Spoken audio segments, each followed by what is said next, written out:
WNBA Finals. And so I'll leave it there. I mean, I'm just obviously disheartened. You know, I'm a human too. I have a family. I have 2 kids who are devastated by these comments. And so all I'll say is just, you know, it's obviously been a tough week. A seismic shock has just rippled through the WNBA, one that could alter the league forever.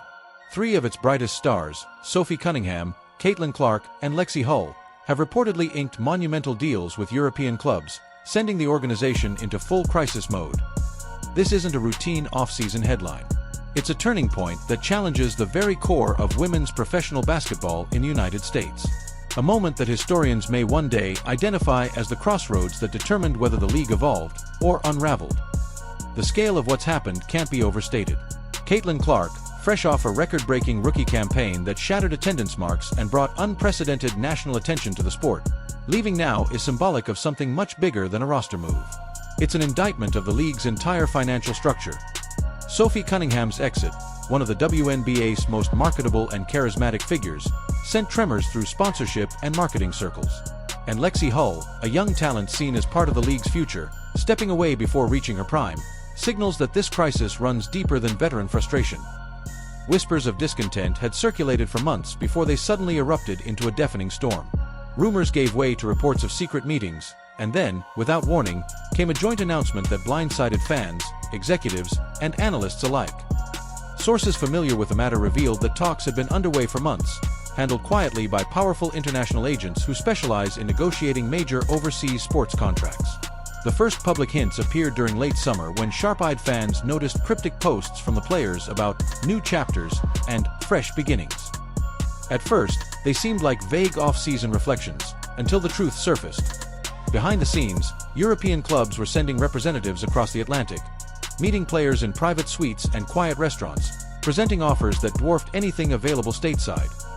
Insiders described these negotiations as highly organized and deliberate. European teams, backed by wealthy investors and operating under far more flexible financial models, recognized the moment perfectly. With the WNBA's popularity soaring but its salaries still lagging far behind, they saw a golden window to act. But these weren't just contracts. They were complete lifestyle packages, addressing everything from housing to healthcare. The agencies involved weren't the usual WNBA reps. They were international management firms accustomed to navigating complex cross-border deals in sports like soccer and tennis. They understood tax strategy, visa logistics, and how to design legally airtight agreements that were impossible to ignore. Their message was devastatingly simple. You can earn in 3 years overseas what you'd make in an entire WNBA career. This wasn't about passion, it was about economic reality. 4 years, the league has tried to soften that comparison, but the math tells its own story. A top WNBA player might bring in around $200,000 to $250,000 per season.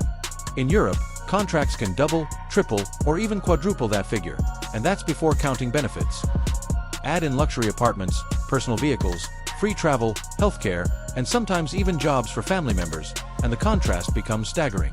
Some deals included signing bonuses equivalent to an entire WNBA season's pay, plus performance incentives and retirement contributions.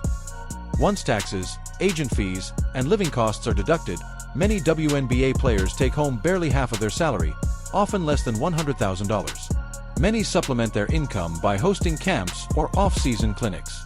Meanwhile, a European contract worth $600,000, with housing and expenses fully covered, doesn't just offer more money, it offers stability, security, and peace of mind.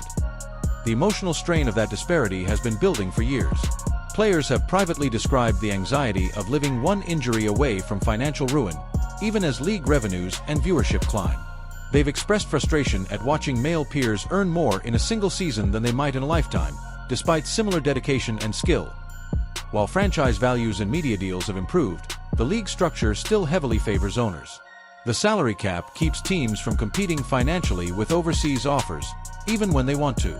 And though affiliation with the NBA brings stability, it also limits how aggressively the WNBA can innovate financially. When the news broke, chaos erupted behind the scenes. Commissioner Kathy Engelbert convened an emergency meeting in New York that stretched late into the night. Reports describe a tense atmosphere, equal parts panic and disbelief. Some executives demanded legal retaliation. Others warned that aggressive tactics would only alienate players further and spark a PR disaster.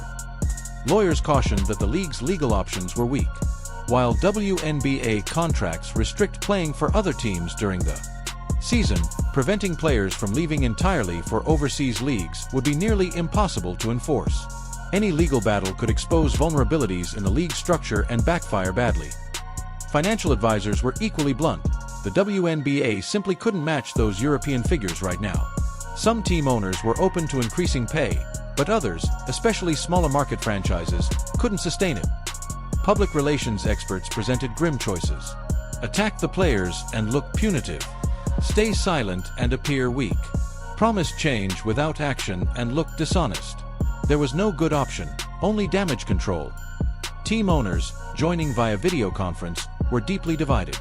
Wealthier franchises pushed for aggressive raises to prevent a domino effect. Smaller ones warned that doing so could bankrupt them. The lack of consensus mirrored the league's deeper problem, a structure unable to adapt to rapid growth. Privately, this wasn't a spur-of-the-moment rebellion. Sources say conversations among players about better pay and working conditions had been ongoing for years. After yet another disappointing round of negotiations, frustration boiled over into strategy. The three players began consulting labor attorneys and studying the European market carefully. Their timing, just months after the WNBA's record-breaking season, was intentional. It exposed what they saw as a contradiction: record ratings and revenue growth, but stagnant pay. Their coordinated announcements weren't coincidence either.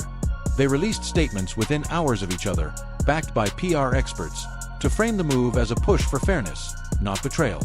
They were united, not desperate. They knew the risks: fan backlash, lost sponsorships, and potential career consequences. But they also knew that someone had to make the first move. And the moment they did, the entire balance of power in women's basketball began to shift. Within 2 days, offers were flying in from across Europe. Agents were inundated with calls from clubs in Spain, France, Turkey, Italy, and Russia. WNBA executives scrambled to contain the panic. Players received desperate calls from general managers seeking reassurance. But many offered none. They made it clear, loyalty is a two-way street. Meanwhile, social media exploded. Fans built prediction brackets for who might leave next. Every ambiguous tweet from a player was dissected for clues. Podcasts, news outlets, and sports networks devoted full coverage to the unfolding crisis.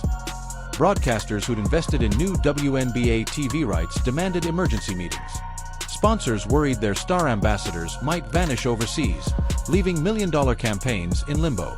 Some brands even began inserting new clauses into contracts to protect themselves if players exited the league. What began as 3 bold moves had now become an existential test for the WNBA. The collective bargaining agreement, once hailed as progress, was suddenly under scrutiny. Legal experts questioned how enforceable its restrictions really were, and whether the league system could withstand this kind of player empowerment. One thing was certain: the balance of power had changed, perhaps for good.